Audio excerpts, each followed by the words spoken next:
भारतीय महिलाओं में एक बहुत बड़ी समस्या रहती है कि उनके डबल चिन और स्किन लूज़ होना शुरू हो जाती है। जो शुरुआती दिन होते हैं वो इतना बिज़ी होती हैं अपने काम में, अपने परिवार की परवरिश में और बच्चों को सपोर्ट करने में कि वो अपने खान-पान का ध्यान नहीं रख पाती हैं, अपने लिए समय नहीं निकाल पाती हैं और परिणाम स्वरूप हमारा फैट बढ़ जाता है। और इसके साथ ही साथ हमारे जो चेहरे की बनावट है इंडियन वुमेन की, हमारी जो हड्डियाँ होती हैं, ख़ास तौर पे चिन की बोन जो होती है वो अक्सर छोटी होती है। तो इस वजह से हमारा जो फेस है वो चबी लगने लगता है या डबल चिन बहुत ज़्यादा होती है। तो डबल चिन के वजह से आपकी उम्र भी ज़्यादा लगने लगती है और आप ज़रूरत से ज़्यादा फैटी भी लगने लगते हैं। तो कई बार आपका वज़न बहुत ज़्यादा नहीं होता है या आइडियल होता है, उसके बाद भी आपके फेस पे ऐसा एक लुक आता है कि आप ओवरवेट हैं। तो इससे कैसे निपटा जा सकता है, इसका क्या समाधान है? पहली चीज़ तो अपनी डाइट में 25% का फॉर्मूला अपनाइए कि आपके हर मील में, चाहे ब्रेकफास्ट हो, चाहे लंच हो, चाहे डिनर हो, 25% रॉ खाना होना चाहिए। तो जब 25% रॉ होगा, कार्बोहाइड्रेट कम होगा, वेजिटेबल्स ज़्यादा होंगी, तो आपके जो स्किन में फ़ैट कम होगा। तो जब फ़ैट कम होगा तो स्लिम लुक आएगा। उसके बाद भी अगर है या बोन आपकी ऐसी बनावट है तो आप फेशियल कॉन्टूरिंग का सहारा ले सकते हैं। फेशियल कॉन्टूरिंग में liquid facelift and thread facelift, ये दोनों चीज़ें होती हैं। तो लिक्विड फेसलिफ्ट में हम क्या करते हैं, फिलर्स होते हैं जो पानी को एब्जॉर्ब करते हैं, उनकी मदद से जिस हिस्से को हमें उभारना है, सपोज़ आपका ये नीचे वाला हिस्सा चौड़ा है और ऊपर से ये कम है, तो हम हाई चीक बोन क्रिएट करते हैं और अपर हाफ जो फेस का है उसको थोड़ा सा विथ देते हैं, चौड़ाई देते हैं और नीचे के फेस को पतला लुक देने के लिए चिन एनहेंसमेंट करते हैं। इसके अलावा अगर आपके ये मसल्स जो मैसेटर मसल या चबाने वाली मसल्स हैं उस हिस्से में अगर चौड़ा है फेस, तो हम बॉटुलिनम टॉक्सिन की मदद से उसको भी एक टेपरिंग इफेक्ट या थिनिंग इफेक्ट देते हैं। दूसरा मैंने बात करी है थ्रेड लिफ्ट की। तो थ्रेड एक डिसॉल्वेबल सूचर्स होते हैं, जो धागे होते हैं जो हम टाँके लगाने के लिए अक्सर सर्जन इस्तेमाल करते हैं, उसी तरह के धागे होते हैं जो अपने आप गलने वाले होते हैं। तो इनको त्वचा के अंदर हम पिरो करके एक जाल जैसा बना देते हैं जिससे एक कसाव भी आता है और लिफ्टिंग भी आते हैं। ये आप डबल चिन के लिए भी इस्तेमाल कर सकते हैं, आप चीक्स को उठाने के लिए भी इस्तेमाल कर सकते हैं और इससे एक स्लिमिंग इफेक्ट भी आता है और साथ के साथ आपका चेहरे में अगर कोई फाइन लाइन है या रिंकल है वो भी, उसमें भी इम्प्रूवमेंट होता है। इसके अलावा थ्रेड लिफ्ट आपके अगर किसी वजह से मुहासों के दाग हो गए हैं या चिकन पॉक्स के गड्ढे वगैरह हैं, उन स्कार्स को भी इम्प्रूव करने में काफ़ी मदद करता है। ये तो था लिक्विड फेस लिफ्ट और थ्रेड लिफ्ट। इसके अलावा चेहरे में कसाव देने वाली या फैट को कम करने वाली जो टेक्नोलॉजी है वो रेडियो फ्रीक्वेंसी बेस्ड या अल्ट्रासाउंड बेस्ड टेक्नोलॉजीज़ होती हैं। ये दोनों साउंड वेव्स हैं, मतलब जैसे ध्वनि तरंगे जिनको हम कहते हैं। तो रेडियो फ्रीक्वेंसी वेव्स जो होती हैं वो त्वचा में हीट डेवलप करती हैं। तो ये मशीन बेस्ड ट्रीटमेंट होते हैं जिसमें एक हाई फू ट्रीटमेंट आपने सुना होगा, HIFU, high intensity focused ultrasound, और दूसरे आपके रेडियो फ्रीक्वेंसी बेस्ड ट्रीटमेंट होते हैं, RF बेस्ड ट्रीटमेंट जिनको कहते हैं। तो इनसे अभी आपकी त्वचा में कसाव आता है। तो अगर आप डबल चिन से परेशान हैं या लूज़ स्किन है आपकी नेक की या चीक में आपको लैक्सिटी है जिसकी वजह से फेस चौड़ा और ढीला लग रहा है या एज आपकी ज़्यादा लग रही है, इनमें आप ये ट्रीटमेंट ले सकते हैं।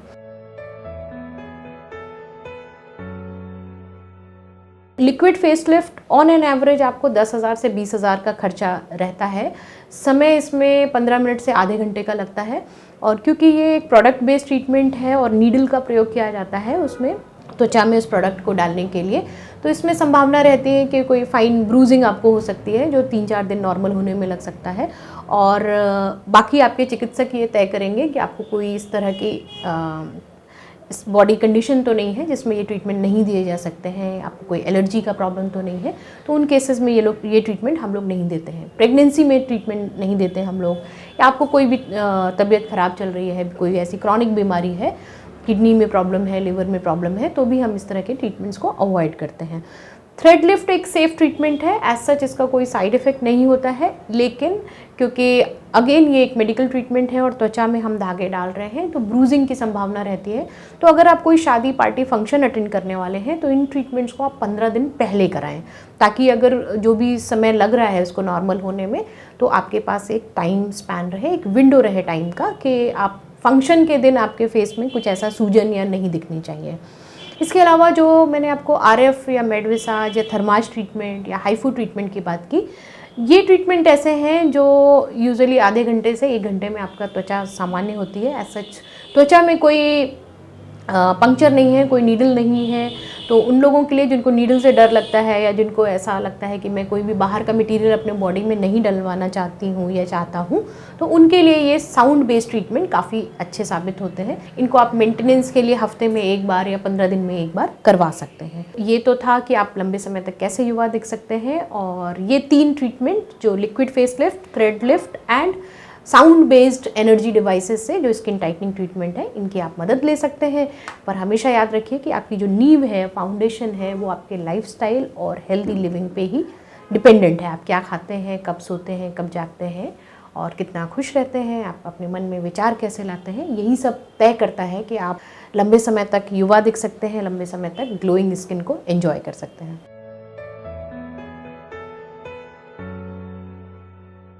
As an anti ageing doctor मेरे पास अक्सर लोग आते हैं जो झुर्रियों से निजात पाना चाहते हैं। अक्सर हमारे आँखों के पास या माथे पे झुर्रियाँ हो जाती हैं, या हमारे जो चीक्स हैं, स्किन लूज़ हो जाती है, फाइन लाइंस आने लगती हैं, और आजकल जिस तरह का लाइफस्टाइल है, पोल्यूशन है, समय से पहले आने लगती हैं।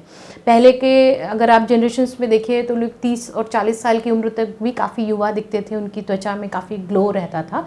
पर आज की डेट में 20-22 साल की उम्र में ही हमको झुर्रियाँ दिखनी शुरू हो जाती हैं। सबसे पहले तो फाइन लाइंस जैसे ही आनी शुरू होती हैं तो आपको ये ध्यान रखना है कि आप फेस वॉश या क्लिंजर क्या इस्तेमाल कर रहे हैं। अक्सर गलत फेस वॉश या साबुन का इस्तेमाल करने से आपकी त्वचा रूखी हो जाती है और फाइन लाइंस उसमें आनी शुरू हो जाती हैं। तो आपका जो फेस वॉश होना चाहिए वो बहुत माइल्ड होना चाहिए और आपकी त्वचा के अनुरूप होना चाहिए। मतलब अगर आपकी स्किन बहुत ऑयली है तो झाग बनाने वाला या फोम बेस्ड आप क्लिंजर या फेस वॉश यूज़ करिए, और वो भी ऐसा होना चाहिए जो त्वचा को बहुत ज़्यादा ड्राई ना करे। अगर आपकी त्वचा सेंसिटिव है और आपकी एज 20+ या 30s है और फाइन लाइंस डेवलप होनी शुरू हो गई हैं, तो आपका फेस वॉश बहुत माइल्ड होना चाहिए और सोप फ्री होना चाहिए। तो आजकल इस तरह के बिना सोप वाले जो क्लिंजर्स आ गए हैं, उनका प्रयोग आपको करना चाहिए। दूसरा होता है कि फाइन लाइन का मैनेजमेंट घर में अगर हम करना चाहते हैं तो मॉइस्चराइज़र का प्रयोग करिए। मॉइस्चराइज़र के लिए आप प्राकृतिक मॉइस्चराइज़र जो घर में होममेड पैक्स होते हैं, हनी और कुछ ऑयल्स को मिक्स करके बना सकते हैं, ओटमील या जौ के आटे को मिक्स करके बना सकते हैं। इन फेस पैक को यूज़ करने से भी आपका हाइड्रेशन इम्प्रूव होता है और त्वचा में चमक आती है।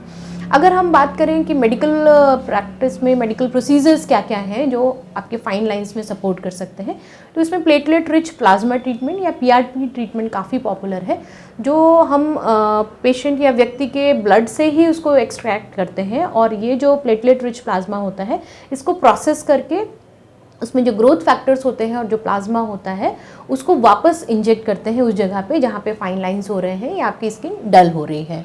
इस प्रक्रिया में लगभग आधे घंटे से 1 घंटे का समय लगता है, और क्योंकि इसमें एक फाइन नीडल का या डर्मा पेन का प्रयोग किया जाता है, तो हम ट्रीटमेंट करने से पहले एक टॉपिकल एनेस्थीसिया या क्रीम बेस्ड एनेस्थीसिया त्वचा पे अप्लाई करते हैं ताकि उस त्वचा सुन्न हो जाए और आपको तकलीफ ना हो। पीआरपी के बाद अगर फाइन लाइंस का और आप नेक्स्ट लेवल पे ट्रीटमेंट चाहते हैं और एडवांस ट्रीटमेंट चाहते हैं, तो हम ये सेग्रीगेट करते हैं कि ये जो झुर्रियाँ या लाइंस हैं आपकी, ये डायनेमिक लाइंस हैं या स्टैटिक लाइंस हैं।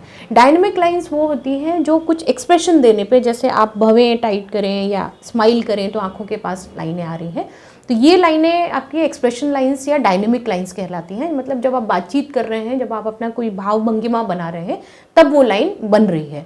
तो वो जो लाइन बन रही होती है उनके लिए बोtulinum टॉक्सिन एक रामबाण दवा कह सकते हैं आप, क्योंकि वो मांसपेशियों को रिलैक्स कर देता है 4 महीने से 6 महीने के लिए, और वो जो लाइनें हैं वो आपकी बननी बंद हो जाती हैं। इसके अलावा आते हैं स्टैटिक लाइन। हमारा जो फेस है इसमें ये लाफिंग लाइंस होती हैं, आँखों के नीचे लाइन अक्सर बन जाती हैं, या फेस में जो फैट पैड है वो नीचे खिसकने की वजह से होठों के साइड में लाइंस बन जाती हैं।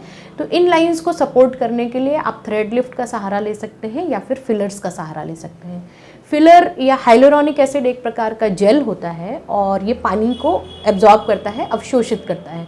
तो जब उन रेखाओं में, जब उन लाइनों में हम उस फिलर को इंजेक्ट करते हैं तो पानी को एब्जॉर्ब करके उस हिस्से को फुल कर देता है, और आपकी जो गड्ढा बना है या हॉलोनेस है या लाइन है वो गायब हो जाती है और आपकी त्वचा में वापस कसाव आ जाता है।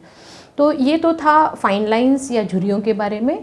इसके अलावा आपको फिज़िकल एक्सरसाइज या एक्टिविटीज़ अगर आप करते हैं तो आपकी बॉडी में इस तरह के केमिकल्स रिलीज़ होते हैं, जैसे ग्रोथ हार्मोन्स हैं, पॉजिटिव हार्मोन्स हैं जो आपकी त्वचा में कसाव लाते हैं।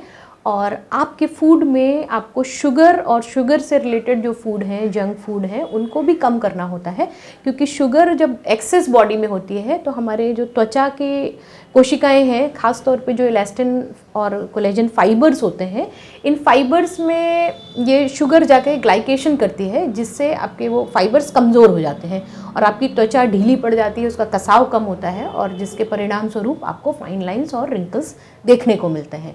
तो अगर आप अपने डाइट में ये शुगर रिलेटेड फूड को कम करेंगे, शुगर और सॉल्ट दोनों को कम रखेंगे, तो आपकी त्वचा लंबे समय तक झुर्री मुक्त और फाइन लाइंस से अलग हटके ग्लोइंग रहेगी और कसाव रहेगा आपकी त्वचा में।